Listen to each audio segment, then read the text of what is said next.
Good morning, students. Today we are going to see Module 4 in electromagnetic field theory. So, under Module 4, we are going to see the magnetic forces, magnetic force on differential current element, magnetic force when you have two current carrying element carrying current in same direction and opposite direction.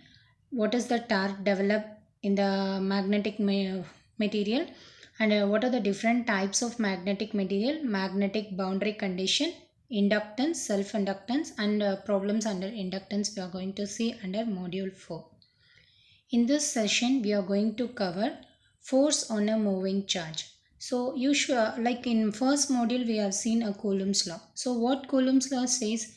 Coulomb's law says that the force acting between two point charges is directly proportional to charge on each object and inversely proportional to square of the distance between them.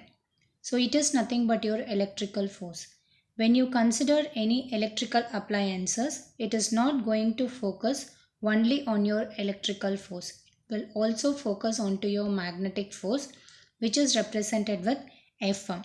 Because when you say a charge, when you are having two charges, so in between the two charges, the distance is going to be R. The charge on point A is going to be Q1 and the charge on point B is going to be Q2. When two charges are available, depending upon the polarity, there will be a force of attraction or force of repulsion will be there. So either of the force will be available depending upon the polarity. But when you are trying to move the charge q2 in the presence of your electric field, in the presence of your electric field, then you have to apply some potential. It means that when the charge is going to move, there will be a flow of current. So flow of current is nothing but electron. When the current is start flowing through your coil, so the coil is capable, that is it is a inductor L, it is capable of storing energy in the form of your magnetic field. Therefore when charge q is moving from one point to another point, it is nothing but the movement of charge, movement of electron, which causes current, and the current flowing through the coil develops a magnetic field proportional to Ni divided by L. It is the general formula of your magnetic field. Therefore, when you are having two charges, then there will be existence of both your magnetic force as well as your electrical force. So electrical force already we have read, which is nothing but it is proportional to your charge available on each object and inversely proportional to square of the distance between them. When you consider a magnetic force, you consider a magnet when you are going to consider a magnetic force, it is nothing but if a charge q is moving with a velocity u in the presence of your magnetic field density or of magnetic flux density, then it is going to be your magnetic force. You consider you consider a pair of magnet which is having north pole and south pole.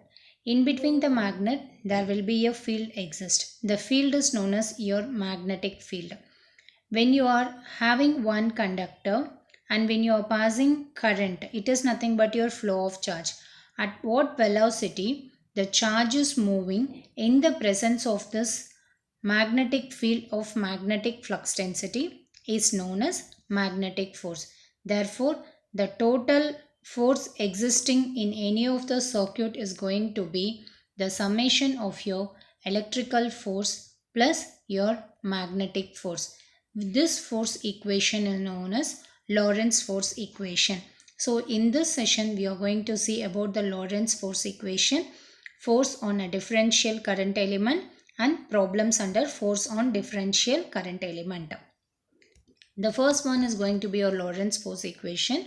As we discussed earlier, Lorentz force, the force exerted on a charged particle q moving with velocity u through an electric field E and the magnetic field B. So the entire electromagnetic force F on the charged particle is called as a Lorentz force equation, and it is given by F is equal to Fe plus Fm. So electrical force is written as Q into E. Magnetic force is written as Q U cross product with B. It is nothing but when you are moving a electrical charge, when you are moving the charge Q in the presence of your electric field, then it is going to exhibit a electrical force. When you are going to move a charge Q with a velocity U in the presence of your magnetic field of magnetic flux density, then it is going to exhibit a magnetic force. The total force is nothing but your Lorentz force equation. Therefore, the equation is given as F is equal to Q into E plus QV into B. Here Q into E is your electrical force and QV cross product with B. This particular term is known as your electrical force Fe, and this complete term is known as your magnetic force Fm. Therefore, we can say your F is equal to Q into E, it is your electrical force. QV cross product with B, it is your magnetic force. This equation is called as your magnetic force, which relates to your mechanical force or mechanical force and electrical force. You can say force is equal to mass into acceleration. We can write this mass into acceleration is nothing but d square x divided by dt. You can say it is acceleration is d square x divided by dt. This one you can write it as dx by dt, d by dt of dx divided by dt. Dx by dt is nothing but your velocity.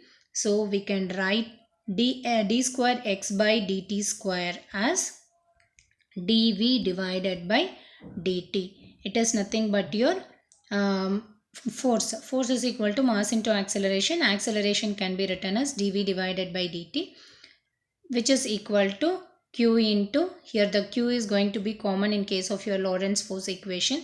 So q into E vector plus velocity vector cross product with B. It is going to be your Lorentz force equation. Now, one problem under Lorentz force equation we can solve.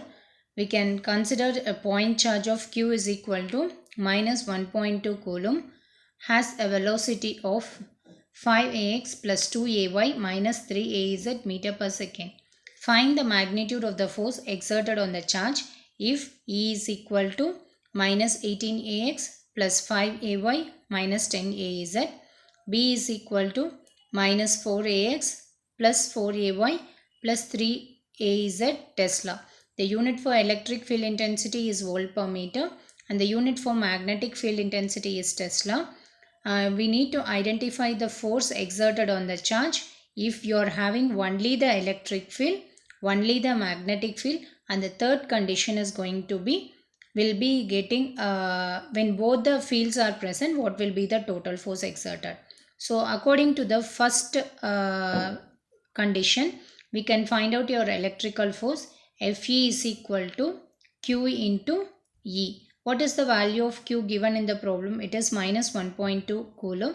So minus 1.2 into the value of E is going to be minus 18ax plus 5ay minus 10az.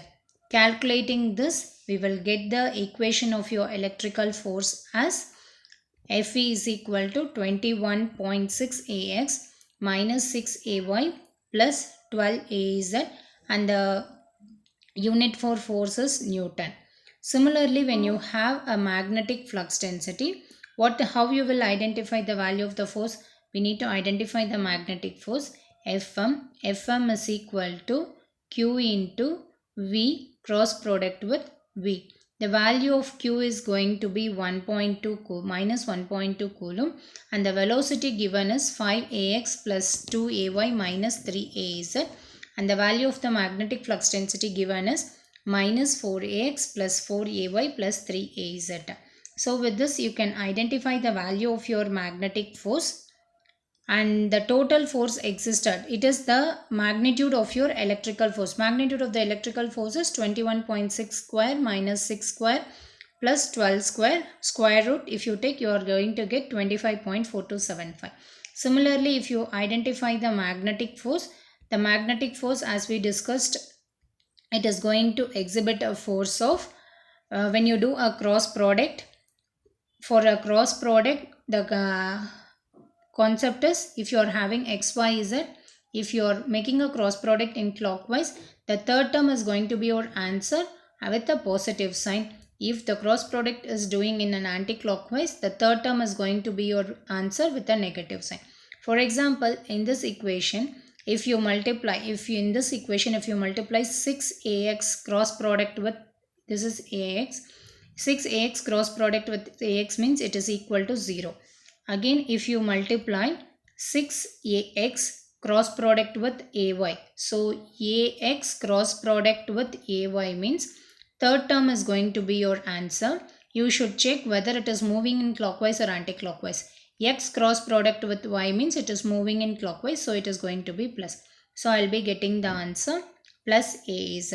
Similarly, if I wanted to do a cross product between 6ax and 3az, so ax cross product with az, the third term is going to be my answer, that is ay, and you have to check how the vector is moving. So it is moving in anti-clockwise direction, so I will be getting here minus. So when you multiply minus 6az cross product with 3az, I'll get here minus ay. Then after doing cross multiplication, this is one way of doing. The other way of doing your cross multiplication is, it is just like your curl. You can write the coefficient of here you can write ax vector, ay vector, az vector. What is the coefficient of ax vector in a vector, and what is the coefficient of ax, ay and az in b vector? After identifying, you will be getting the magnetic force Fm is equal to minus 21.6 ax plus 3.6 ay minus 33.6 az. The magnitude of the magnetic force is identified as square root of all the three terms, will reflect in 40.1 Newton. Now, when both the electric field as well as your magnetic field is present, then the total force exhibited in the system is going to be Fe plus Fm. So Fe plus Fm, Fe already we have identified, Fm also identified. Once it is after that you will get the answer of your magnetic force. Total force exhibited in the system is 21.7329. Fe is this parameter, Fm is the parameter identified like this, and when you multiply your when you do addition between these two, you will be getting the answer 21.7329. It is going to be the total force exhibited in the system when both magnetic and electric field are present. Next, we are going to see force on differential current element. First, we have seen what is meant by a Lorentz force equation. Lorentz force equation means it is going to be the sum of your electrical force and the magnetic force. Here we are going to see a force on a differential current element. You can consider one conductor. If I wanted to identify the force on this particular conductor, we all familiar with the Boyd-Savart's law. What the Boyd-Savart's law states, when you are having a conductor, when the conductor is carrying a current, a differential current element will be assumed.